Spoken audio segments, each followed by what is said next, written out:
Vamos tratar neste vídeo de alguns conceitos básicos sobre trigonometria, que consiste exatamente no estudo das diversas propriedades dos triângulos. Anteriormente, consideramos em um triângulo retângulo, que eu representarei aqui, é aquele triângulo que possui um ângulo de π/2 entre dois de seus lados. Os lados perpendiculares nós chamamos de catetos, que eu vou representar aqui pelas letras B e C. E temos o lado maior desse triângulo oposto ao ângulo de π/2, chamado de hipotenusa, que eu representarei como A. Nós definimos algumas grandezas. O seno de um dado ângulo, que eu chamarei aqui de gama, corresponde ao cateto oposto, que no nosso caso é B, sobre a hipotenusa, que no caso é A. Nós temos o cosseno deste ângulo, que corresponde ao cateto adjacente, que eu chamei aqui de C, sobre a hipotenusa A. E nós temos também a tangente deste ângulo, que é a razão entre o cateto oposto, B, sobre o cateto adjacente, que é C, que também corresponde à razão entre o seno desse ângulo e seu cosseno. Vamos agora considerar que nós temos uma hipotenusa unitária. Isso significa que o A terá o valor 1. Com isso, o seno de gama será simplesmente B, o cosseno de gama será simplesmente C e a tangente de gama será, mais uma vez, B sobre C e continua sendo o seno sobre o cosseno. Vou representar o nosso triângulo de hipotenusa unitária dentro de uma circunferência aqui do lado. Eu tracei aqui uma circunferência com dois eixos perpendiculares se encontrando em seu centro. Também tracei um eixo paralelo ao eixo vertical, tangenciando esta circunferência. Isso significa que este eixo está cruzando a circunferência em exatamente um ponto apenas. Eu vou representar o nosso triângulo de hipotenusa unitária com essa hipotenusa partindo do centro e cruzando a circunferência em um dado ponto. Então aqui nós temos a nossa hipotenusa, aqui teremos o nosso cateto B, e aqui nós temos o nosso cateto C. E este é o nosso ângulo gama.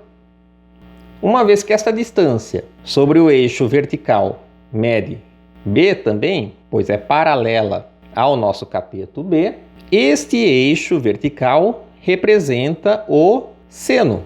E uma vez que sobre o eixo horizontal nós temos o comprimento C, que corresponde ao cosseno do ângulo gama, então este eixo será o eixo dos cossenos. Esta é a representação geométrica do seno e do cosseno. Qual a representação da tangente de um ângulo? Vamos prolongar a hipotenusa até que ela cruze nesta reta tangenciando a nossa circunferência. E eu chamarei este comprimento vertical aqui de T. Note que nós temos aqui dois triângulos. Nosso triângulo de hipotenusa unitária e esse triângulo maior obtido a partir do prolongamento da hipotenusa, que mede T.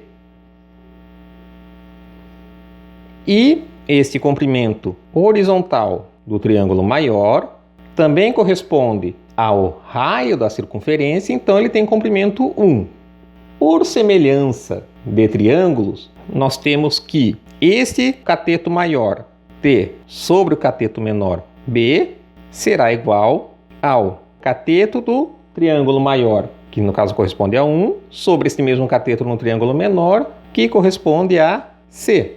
Logo, T será igual a B sobre C, que corresponde à tangente de gama. Logo, a tangente de gama corresponde ao comprimento vertical sobre uma reta tangente à circunferência, paralela ao eixo dos senos, que nós obtemos prolongando a hipotenusa. Então, temos aqui a reta das tangentes ou reta tangente. Nós podemos, da mesma forma que fizemos com a reta vertical, traçar uma reta tangenciando esta circunferência horizontalmente, ou seja, paralelamente ao eixo dos cossenos. Nós temos o nosso círculo novamente, com as retas que nós já conhecemos, a tangente e os eixos cosseno e seno. Eu tracei uma tangente horizontal e vou prolongar esta hipotenusa até que ela cruze esta nova tangente. Vou assinalar o ponto em que elas se cruzam e dizer que esse ponto possui um comprimento K. Nós temos agora dois triângulos, um com o lado maior que mede 1, que é o raio unitário da circunferência, e definido também por este comprimento K. E nós temos este triângulo menor com um lado que mede B, sendo que este lado aqui mede C. Mais uma vez, por semelhança de triângulos, nós temos que K sobre C vai ser igual a 1 sobre B. Logo, K vai ser igual a C sobre B, que é o inverso da tangente do ângulo, que nós chamamos de cotangente do ângulo gama. Então, esta reta é a reta da cotangente. Representando novamente o nosso triângulo no círculo, representei aqui também os dois eixos, o eixo do seno e o eixo do cosseno. Vamos analisar uma outra reta que tangencia a circunferência, ou seja, a corta exatamente sobre um único ponto. Só que agora esta reta não será mais vertical ou horizontal. Ela será perpendicular ao raio, que é a nossa hipotenusa referente ao ângulo gama.